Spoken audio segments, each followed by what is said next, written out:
Good afternoon, and welcome to a special podcasting event.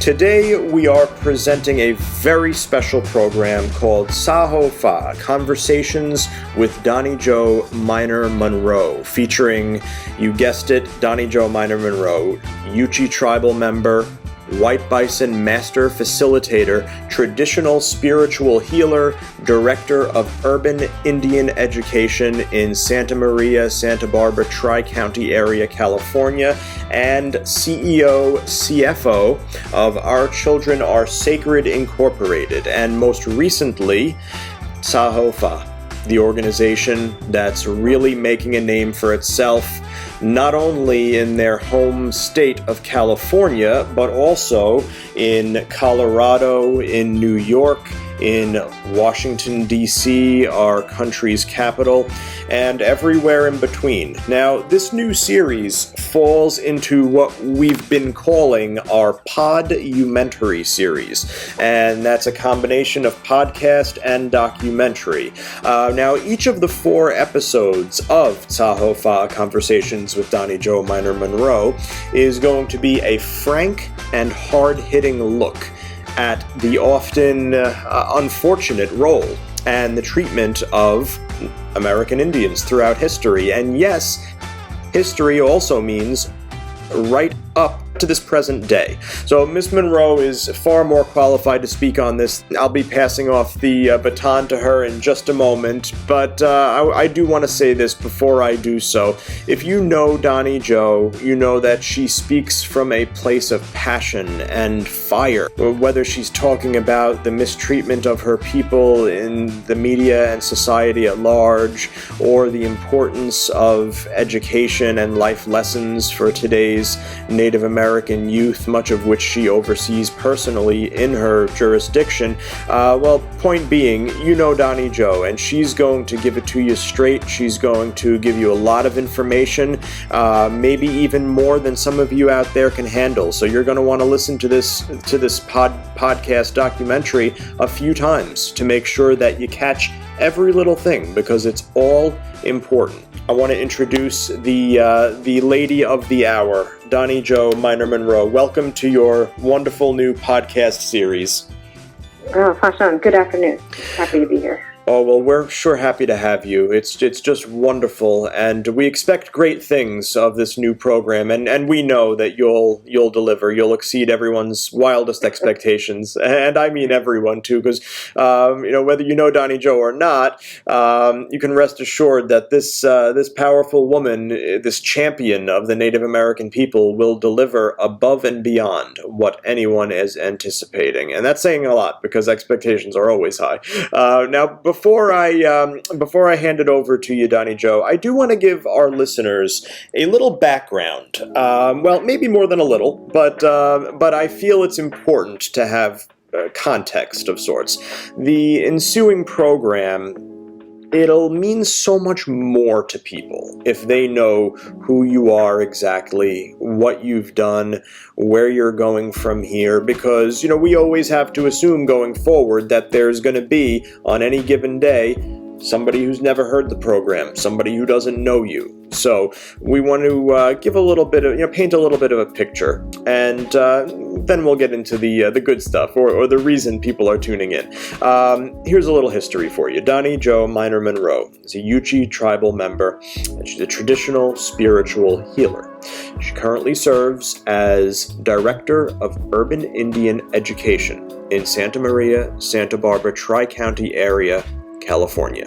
In addition to Saho Fa, her newest organization, Ms. Munro is also the CEO, CFO of Our Children Are Sacred Incorporated, as I mentioned before. She attended the Oregon College of Education and is an advocate of urban Indian rights and also an advocate of Native American children. Ms. Munro believes in traditional Indian services Amongst some of the services is a traditional Native American pre-K through 12 school, healing ceremonies, ICWA family support, Healing with Horses program, and the Native Veterans Sweat Lodge program. She is affiliated with UNIC, USET, or USET, and the National Indian Education Association, the NIEA. One of her favorite quotes is, "The Creator hears us when we pray in our native tongue. Pray always and serve with humbleness." End quote. She was recently honored by the prestigious White Bison organization, a very big deal. This unique distinction is testament to her tireless efforts as a champion of the American Indian youth and culture overall. As a White Bison master facilitator, Miss Munro recently attended a Day on the Hill in Washington, D.C., which, if you don't know this, it's actually a 3-day event where Miss Munro and other influential Native Americans were able to make an even greater difference, to take greater strides for their people. Having the undivided attention of many of America's leaders and lawmakers, this has finally given Miss Munro the opportunity to advance her position, her cause, to the point where she'll be able to properly facilitate programs nationwide, and she aims to continue advancing her youth programs and educational agenda with the support of the House of Representatives and Senate, where she was invited to speak. So Doni Jo Miner Munro's Tsaho Fa organization also received some significant exposure as part of a pair of special billboard campaigns in Times Square, New York City. See, the organization was actually featured on those larger-than-life billboards right in central Times Square, arguably the two best spots there are, the Thomson Reuters building on an 11-billboard display, and right across the way, next door literally, the iconic NASDAQ market site Tower. Both extremely influential, hard-hitting advertisements for Tsaho Fa, and really helped spread the word. You can actually see them on the website where you're likely listening to this, unless you're listening through the news story. But if you want to go to the site, it's www.tsahofa.com. A lot to look at. So let's jump right into the deep end, because this is not a show for the faint of heart. We will be tackling some real issues with real language, unedited, raw, and real as it should be. One of the few places that people are able to do that in this day and age. So a lot of listeners already know, Doni Jo, that you were made White Bison Master Facilitator not too long ago, as I mentioned before, and this was followed by a pretty amazing cross-country trip for a Day on the Hill in D.C. And this was back in February, of course, but I do feel like it was such a landmark event, and it has surely dictated so much of what's followed and what's to come. So it's too big to leave out, in other words, and there's no documentation of it as yet in any sort of recorded format. And what better way to begin your new series? So just to get everyone up to speed, give us a little insight into A Day on the Hill and your personal experiences. I know you made a really big difference in D.C. It was all over the press. A lot of you listeners probably saw it for yourselves, whether it was on ABC or NBC websites all over the country. So let's hear it in your words, though, Doni Jo. Take us back to February, A Day on the Hill. Okay, so usually the Native American Caucus is a 3-day event in which they ask Native people that have come to this meeting of the minds to go in to meet House of Representatives and Senators, to go directly into their offices and to give them bullet points on what's happening in Indian country, and to alert them to statistics and information that they may not have access to, or they may not really care about, but they need to know.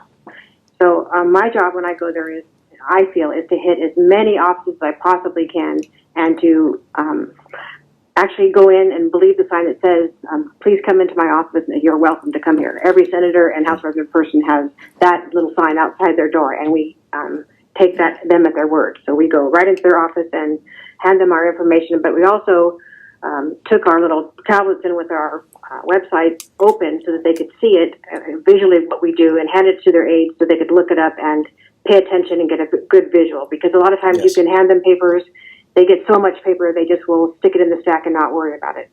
Now, my main reason for going was because the Esther Martinez Language Revitalization Act was being reauthorized, and 2019 is considered the Year of Indigenous Language, which is a long time coming.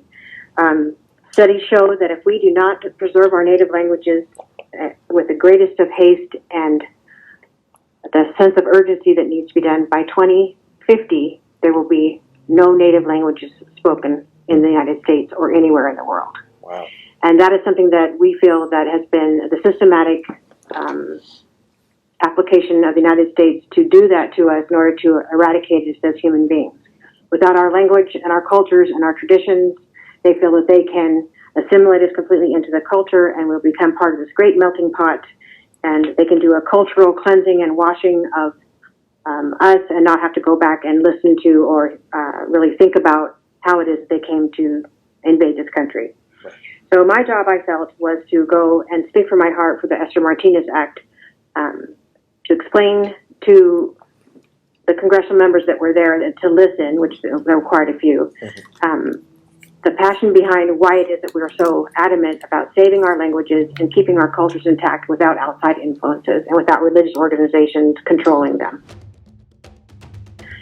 So during that time, right the day before, President Trump had made a really negative, nasty comment, so how he does with his tweeting for several days about the Trail of Tears, a bunch of crybabies. Oh, yes, I remember that. Maybe we should put them back on the trail. They had a really negative thing. I don't do Twitter. I can't listen to it. Right. I just got it off of the news, and was just absolutely shocked to think that someone could be that ignorant to say that type of a horrific type of conversation, not realizing, obviously, how many Americans that really truly affects.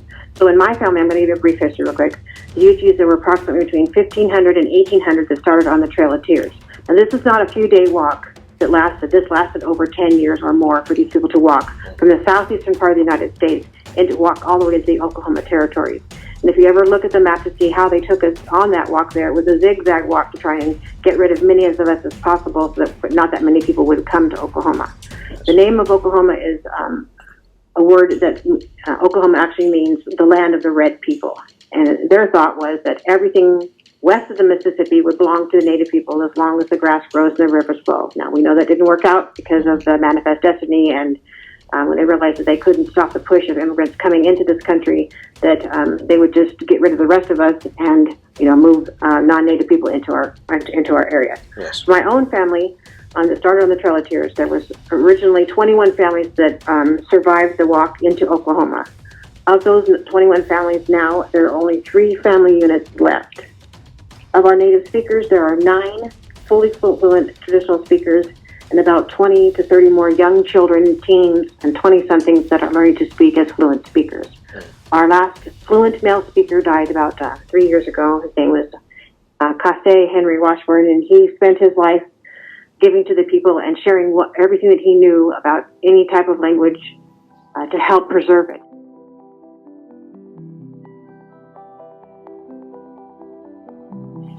Maxine Wildcat now is our oldest elder. I believe she's about 92.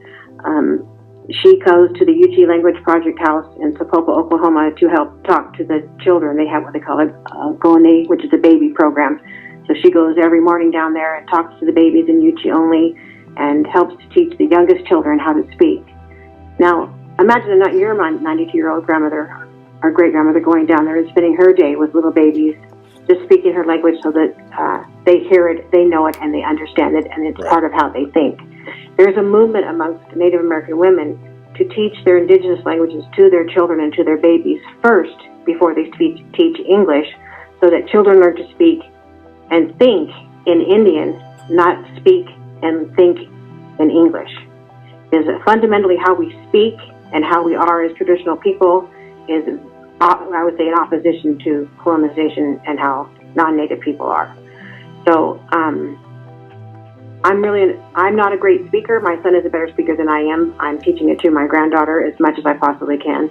I don't speak as well as I probably should because I'm part of that generation that has a lot of shame and guilt and nervousness built upon decades of being told that you're not Indian enough, you don't look Indian enough, which I do, but people have a certain misconception and visualization of how Native people should look, and if you don't have that high cheekbones and a certain nose, then you're not Indian enough. Right. But my feeling going to speak for that Esther Martinez Act is I want to speak directly to those senators' hearts, not to their minds, because their minds in D.C. get in the way of them completing any task that make them successful in getting anything done. Right. And in that bubble of D.C., they only know what is set in front of them. They are not really looking out at the greater United States or the people that they're actually representing, because they're living in this little tiny area and only talking to their constituents who really don't have a grasp or a grip on what's really happening in the nation. And that's just my own personal opinion. And especially in Indian country, it's something that they don't want to tread on because it's so controversial and there's so much historical trauma that goes behind it that it's just easier to stay away from it. Right. So the Esther Martinez Act is a competitive grant that in the beginning I think it had like 178 tribes applied and only 17 were awarded. This is our money. This money comes from the Bureau of Indian Affairs. It's interest off of land that they've taken from us that they're holding in trust for us because they don't believe that we're intelligent enough to take care of our own business. Money that's been set aside, say, for oil or resources or things that were found on our land that they confiscated or took or stolen. But it's not their money, it's our money. And they decide how it's distributed amongst our people through these competitive grants through non-Native organizations and people. So the Office of Indian Education, we visited while we were there. We did not find one Indian person working there when we went to visit. Every person that we came into contact with there was a non-Native. Mm-hmm. Even when we asked people if they didn't look Native, not to be racist, but to say, oh, what tribe are you from? They shied away from speaking about that at all and would not answer us. The person at the time that was running the Office of Indian Education came from Migrant Ed, and she had no clue as to what she should have been doing to help support Native people in these grassroots organizations that do these small little grants.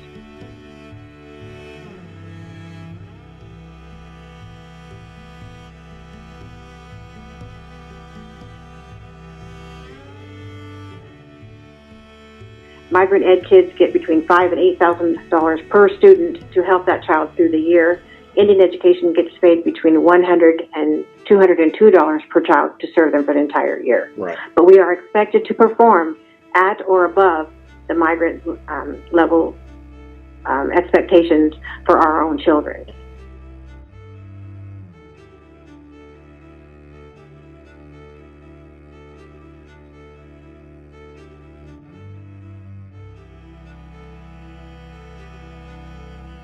Now, statistically, the trauma that happens within our Indian communities is the rates of victimization are so high. There are 84% of Native American people will be victims of assault, men and women. Wow. That is higher than any other race, and that includes Black people. Yes. I know that the Black Caucus comes in right after us, so we've had a lot of conversations with them because it was a kind of crossover there for a day. We had some really heated discussions and a lot of real good conversation about where we stand. And even Black people feel sorry for Native American people because even though they have a horrible time in this world, we have it rougher. Right. And I'm not trying to say that as if, it's a one-upper contest. It's just that they realize the victimization of our people has been going on for, hundreds of years, even long before they came to this country. Right. So with the Esther Martinez Act, I spoke my piece about the Trail of Tears and how there's only 3 families left, and that it was really inappropriate for him to degrade the people that came on that Trail of Tears that survived that. We teach our children that you should honor and respect those ancestors that lived and survived in order for you to be here. And you don't have the right to disrespect that. It was a long, arduous walk. The Trail of Tears was not because the Indians were crying on the trails. It was because the people that lined up to see the Indians coming through there were the ones that could not believe the atrocities of them carrying their dead babies, their dead elders, because they didn't want to leave their bodies behind because their spirits would have no place to rest. Right. They insisted on taking them into their new homeland so that they would be able to have their ancestors around them and their children, so their spirits would be resting with their people. So, and you can imagine that's quite gruesome, not something that you really should be teaching, but that lesson is taught in the 5th grade.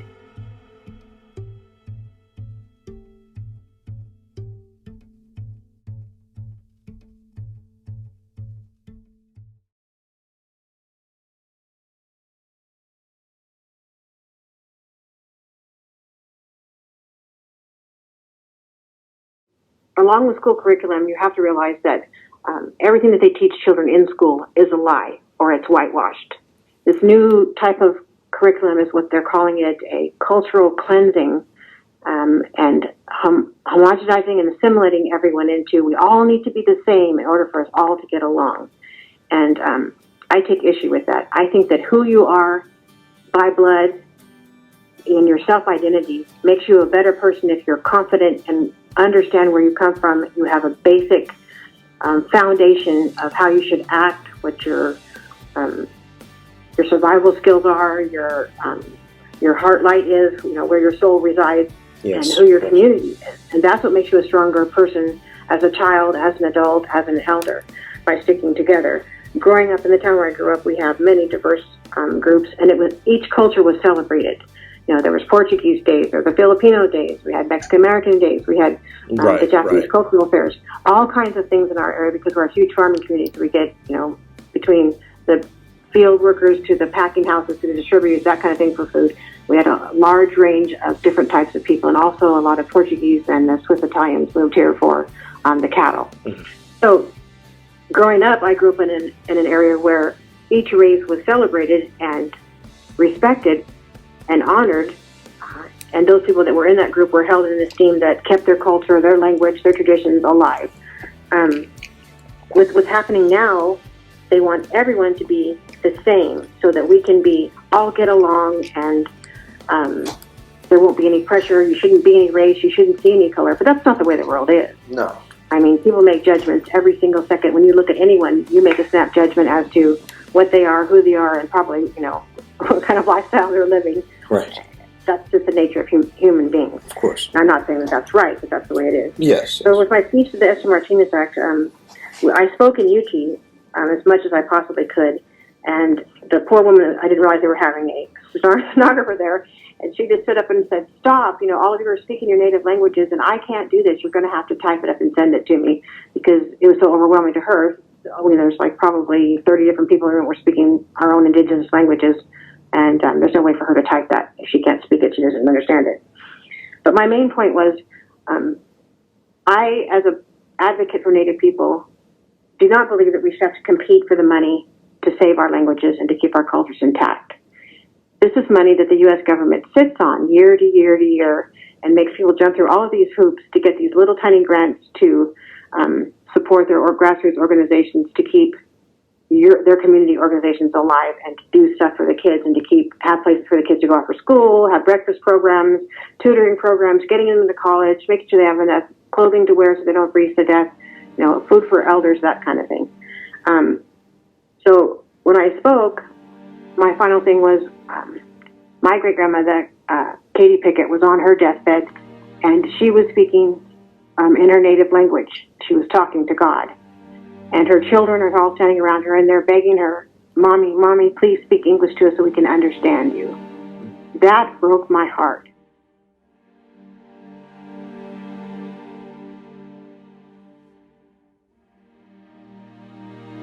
Every time I hear that story, it just shatters me to the bone to think that her own children couldn't hear what she was trying to say to God and to the other side while she was passing over, dying, however you want to say it. Yes. But they were not able to understand her. And my promise to my children is that if I pass from this life to the next, and I'm talking to God and you will know what I'm saying to the Creator. Right. You can see, here's our prayers when we speak in our native language.